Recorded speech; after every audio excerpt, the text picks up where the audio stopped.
May tayo na. Kaya, nasasakit lang ako dito sa kamay ko kasi may dugot ako dito eh. Naubos Baka na dito ka ma... Sarap, di ba? May tae. Anong sabi niya kanina? May tae? Pero hindi po. Kaya hindi naman tayo. May isa rin nakagawian sa tribo na Hindi, may amoy din kanina pagpasok nila. Ito nga yun. Ay, ito ba yun? nila na Ba't nawala na yung amoy? dapat ang Kumakain ka na.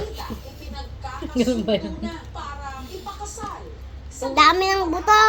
Binubutan. sa poder ng kanilang mga Galing eh. Dapat magtanim ng ganito sa summer eh. pakainin. It's an old tradition. Magtatago akong buto niyan, papatanim ko kay nanay. Economic reason. Tingnan mo ta, tingnan mo ang laki na ito. Nasagod lang karoon ng problema, ma'am. Pero hindi rin kanina mo. Dito na mo ang yak na ito. Ayan o. Ano yung malaki? Ito. Ang yak eh. Bangka. Ayaw ba yan na ito? Baho-baho. Amoy tayo. Hugas ka na ng kamay dun. So mga 1/3. Ay, bastos ka. Inaasahan siguro kasi ang pagkain ay naalis Wala. sa rural areas, 29% ang rate of stunting ng mga bata versus only 23.3% Tamis niya lang, no? Papabungi. So, Ang tubog, diba? na kung saan yung mga identified na mga children, ini-enroll po natin sa doon sa kasabing programa. Sa ngayon, meron tayong nutritional food packs na ibinibigay sa kanila. Pero selected ang schools na binibigyan ito. Hindi nabibigyan lahat dahil nga sa kakulangan din siguro ng pondo. Chat tayo? Samantala, ang sitwasyon ng pamilya ni Si Inday, di na rin tumigil, no? Mga cellphone mo, kain mo na ako. Pinantugan sila ng negosyong sari-sari Uy ka na nga! sila. Ano ba yun? Amoy tayo. Nagpaabot Ano yun? Amoy ng tayo. tulong pinansyal. Hindi yan durian. Namin si Jerry ng mga gamit sa eskwela para hindi Naamoy mo? kailangan pang makigamit o Wala naman ah. Daddy, wala amoy ako eh. Parang makano ka, kala mo ano lang yung dinadaganan. Sarap. ni Jenny Lynn.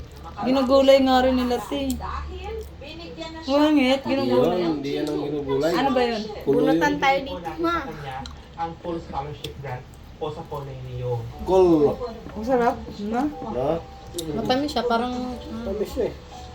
Parang Alam mo ng tagilan. Eto masarap pag sinangag. Parang mani. Parang manir. Anong mani?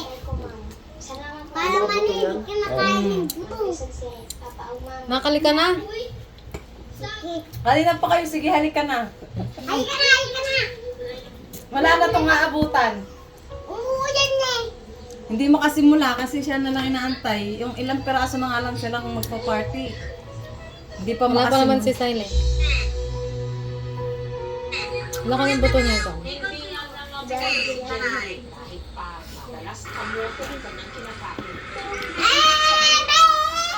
Yun lang ka, magsawa sa langka. Gawa tayo na may blender na ako dyan eh.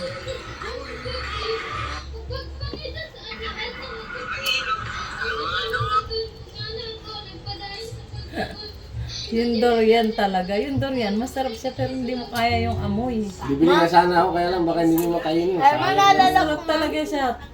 Habang tumatagal sumasarap pero yung amoy nga, pag inintindi mo, hindi mo talaga kaya. Naalala ko Tapos kahit nag-toothbrush ka na, wala, hindi mo alis sa bibig mo yung amoy. Pati sa kamay mo. Naalala ko tuloy yung vlog na kumain siya ng ano. Kumain siya ng durian. O gano'n, kaya pagkagat niyo, gano'n, suka-suka siya. Nagsuka siya. Tapos yung sipon niya tumulo na. Ano, Leg? Kaya mo yata ubusin yan lahat, ah. Hindi ka na na! Kanina pa yung halika na. Sige na ako. Ay da, mami. Wow, yaki. Ang yaki, yaki. Naantay na to sila ni ano. Ang yaki nito. Gumulong yung Leg. Oh, Lusog na dito. shirt mo na. Kulugin ko.